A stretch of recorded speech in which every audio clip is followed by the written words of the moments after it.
CTV family.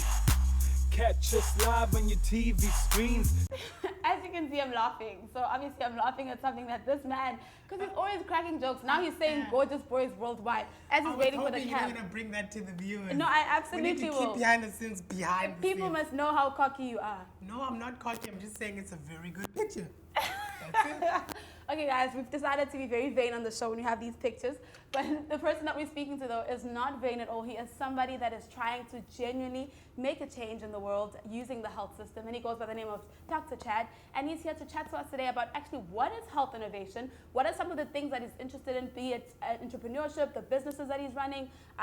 There's so many different things that he's running. Like, for example, he has these incredible masks that are all the way in Clicks, Discam, and they've sold 1.2 billion masks. Can you imagine? So we're going to speak to him about, you wait now. Okay, now continue. He's like kitching.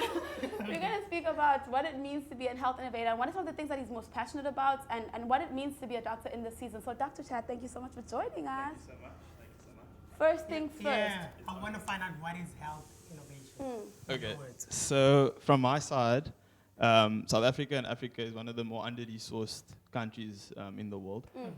And we are struggling with the fact that we aren't just treating patients, we treat poverty in South Africa. So with that comes poverty of, financial poverty, but then there's poverty of thought, there's poverty of experience and exposure and all of these things. So for me, the idea is to bring healthcare to people, be it education, be it just exposing them to things in an attempt to make them better in as much, not just physically, but emotionally and mentally as well. Yeah. So. And your company, let's talk about it, Wave Innovative, when was it established and why? So the company currently is Wave Group. I'm the CEO of a group called Wave Group. And I'm a subsidiary of an investment holdings company, which I'm also part of. And the company started probably 2 and a bit years ago. I was busy studying at the time, and I had an idea that I wanted to get into entrepreneurship. And then at the end of 2018, beginning of 2019, I think it was, I actually then started working with my partner at the time.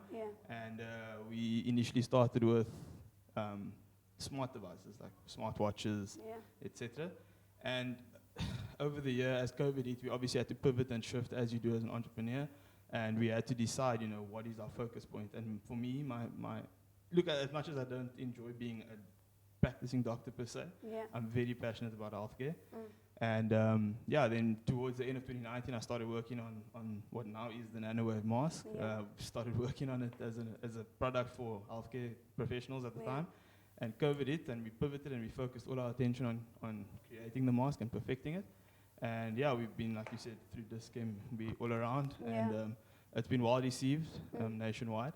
And that was like an off-taker for me, and now I'm just steamrolling towards healthcare innovation and all of that. So. Yeah, and I just want to find out actually, what does your day look like? Because I mean, you are a doctor and you do all these entrepreneur stuff.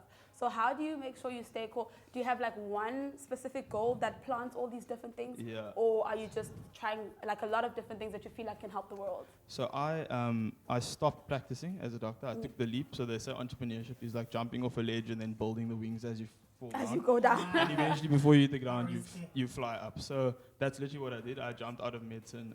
I was going through some mental health things at the time as well. When I jumped threefold, and now I wake up at 4:30. I go to gym in the morning, every morning in Sea Point, and my office is in the northern suburbs. So I've got a group of us, we're just there every day, we bang it out, meetings, phone calls, emails, discussions, etc. Lots of traveling. I'm between Joburg and Durban every week, at least thrice a week. And that is contact points, discussions, finding deals, opportunities, etc. So that's pretty much what a day looks like. It's 24/7. My wife's also a doctor. But she still practices, and it's not nice because sometimes even though I'm supposed to be there, I'm still not there sometimes. 24/7 thinking about everything. We don't just focus on one thing. We focus on everything from healthcare to energy, all these other things, commodities, etc. So while we're still talking about the things that you do, when I was reading about you doing my research as you should, as a good broadcaster, I came across something interesting that says integrating tech into all the market segments, including healthcare. Yes. What does that mean? So technology is one of those things. Look, I'm not a coder. I'm not a software specialist. I don't pretend to be one. But I do understand how systems work. And I do understand that there are opportunities that those systems can solve issues within existing structures. So what I do is I'm integrating software and technology into existing healthcare situations that we have in the country. And that involves everything from app development to systems development to I can't talk too much about it, but yeah, and imaging and all these things. So effectively, I've identified the 5 core problems that we have, and I've brought technology in to fix those issues, or improve them at least. I'm not saying fix, improve. I was actually about to ask you, because you mentioned earlier that Africa as a whole, we have a problem when it comes to healthcare, because we're not just dealing with healthcare, but it's poverty, it's so many of these different things that add on to it. So what are some of the ways actually that we can move forward, like that we can help as the healthcare department? So one of the biggest things I believe is shifting their focus to innovation and putting budgets and etc. in place to help fund these innovative concepts. And because everything that's being developed is primarily for the person, the patient. It's person-centered. It's not so much about creating the coolest thing. It's literally looking at developing something that will genuinely make this person either more empowered or actually provide them with a tool that will improve their outcome at the end of the day. So something like patient education, for example, very educated people sometimes still don't have a basic understanding of what the issue is that they've got. And that is purely it's not that anyone's not intelligent, or it's just you're not exposed to it, and it's not part of what's important. So that's something I'm driving at the moment.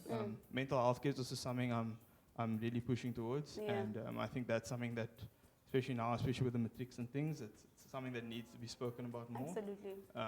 So mental health care, there's so many cool things that can be done to improve it, and as I said, I am working on it in the quiet, and as soon as it's ready, we'll be launching and releasing things. You'll be back here. Hopefully with the next, once we launch the first proper once the platform is launched properly, I'll happily come back and discuss it. I see that you're very big on innovation as well as tech.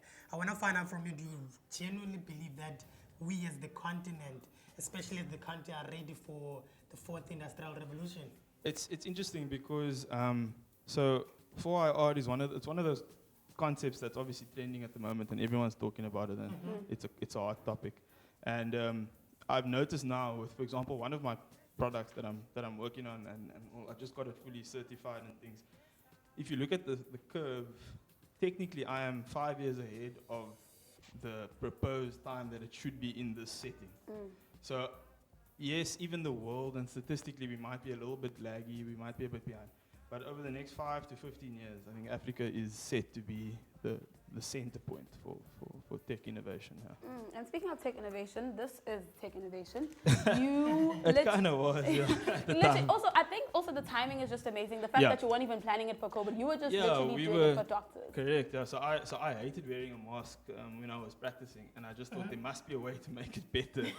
But what I also then noticed after that is, like you're saying, timing and things. On are we ready? Is that legislation and certifications, etc. Or the bodies that certify things often lag behind. So I had push this in a specific direction, and then there were certain things like stumbling blocks along the way. But as you know, things change as you go along, and so up to now we've fixed it. So tell me more about the Nanowave mask. So Nanowave is born and bred in South Africa. It's trademarked in South Africa. It's registered. The design is registered in South Africa. We did all the drawings from the ground up. So we basically just incorporated the best of the textile industry with the best of the healthcare industry to make something that is just as comfortable as possible. Because initially for me, with my research and what I was doing, I realized, we just need people to wear something covering their mouth and their nose for as long as possible. Yeah. And the issue with a standard cloth mask is that it's extremely uncomfortable. Yeah. And what happens is you move it and you take it off, etc., and then you end up increasing your chance of. Yeah. I understand that you have big plans for the company Wave Innovative. I want to find out very quickly what would merging with the large investment group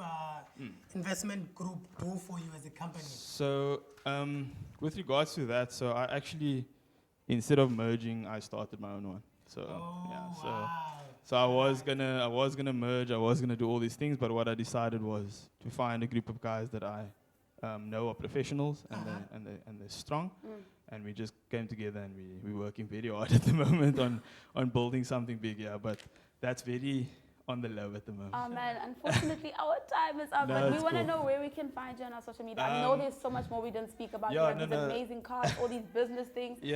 So I am sort of trying to stay off the socials a little bit at the moment, but you know how they say, Everything is on the low. go into the dark hole for 6 months and come out afterwards with something else. So, but you can get me. I'm on Instagram, so at Dr. Chad ZA.